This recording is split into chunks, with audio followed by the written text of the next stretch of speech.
एक दिन सुबह सुबह दरवाजे की घंटी बजी। मैं उठकर आया, दरवाजा खोला तो देखा एक आकर्षक कद काठी का व्यक्ति चेहरे पे प्यारी सी मुस्कान लिए खड़ा है। मैंने कहा, जी कहिए। तो बोला, अच्छा जी, आज जी कहिए। रोज तो एक ही गुहार लगाते थे, प्रभु सुनिए, प्रभु सुनिए, आज जी कहिए। वाह। मैंने आंख मसलते हुए कहा, माफ कीजिए भाई साहब, मैंने पहचाना नहीं आपको।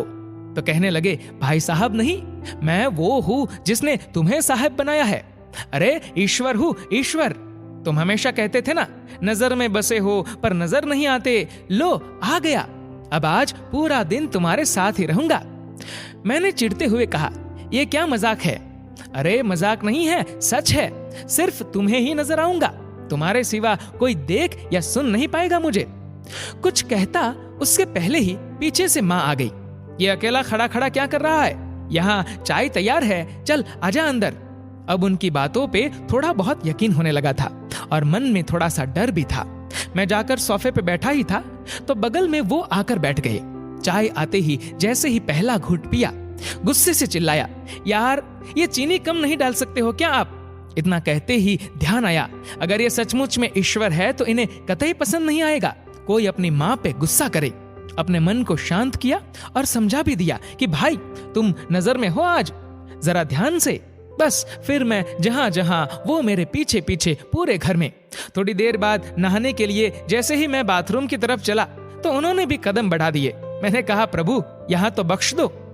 खैर नहाकर तैयार होकर मैं पूजा घर में गया। यकीनन पहली बार तन्मयता से प्रभु को रिझाया, क्योंकि आज अपनी ईमानदारी जो साबित करनी थी। फिर ऑफिस के लिए घर से निकला, अपनी कार में बैठा तो देखा बगल वाली सीट पे महाशय पहले ही बैठे हुए हैं। सफर शुरू हुआ, तभी एक फोन आया और फोन उठाने ही वाला था कि ध्यान आया, तुम नजर में हो। कार को साइड में रोका, फोन पे बात की और बात करते करते कहने ही वाला था कि इस काम के ऊपर के पैसे लगेंगे, पर यह तो गलत था, पाप था, तो प्रभु के सामने कैसे कहता। तो एकाएक ही मुंह से निकल गया, आप आ जाइए, आपका काम हो जाएगा आज। फिर उस दिन ऑफिस में न स्टाफ पे गुस्सा किया, न किसी कर्मचारी से बहस की। 150 गालियां तो रोज अनावश्यक निकल ही जाती थी मुंह से, पर उस दिन सारी गालियां कोई बात नहीं, इट्स ओके, मैं तब्दील हो गई।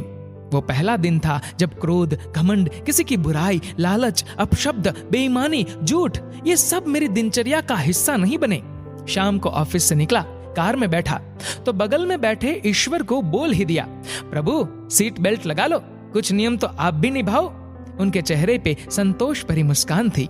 घर पर रात्रि भोजन जब परोसा गया तब शायद पहली बार मेरे मुख से निकला, प्रभु पहले आप लीजिए, और उन्होंने भी मुस्कुराते हुए निवाला मुंह में रखा। भोजन के बाद माँ बोली, पहली बार खाने में कोई कमी नहीं निकाली आज तूने, क्या बात है, सूरज पश्चिम में से निकला क्या आज? मैंने कहा, माँ आज सूर्योदय मन में हुआ है, रोज मैं महज खाना खाता था, आज प्रसाद ग्रहण किया है माँ, और प्रसाद में कोई कमी नहीं होती। थोड़ी देर टहलने के बाद अपने कमरे में गया, शांत मन और शांत दिमाग के साथ तकिए पे अपना सिर रखा तो उन्होंने प्यार से सिर पे हाथ फिराया और कहा, आज तुम्हें नींद के लिए किसी संगीत, किसी दवा और किसी किताब के सहारे की जरूरत नहीं है। कुछ ही देर में मुझे गहरी नींद आ गई, लेकिन सिर्फ 5 ही मिनट हुए थे। गहरी नींद गालों पे थपकी से उठी। कब तक सोएगा, जाग जा अब। माँ की आवाज थी।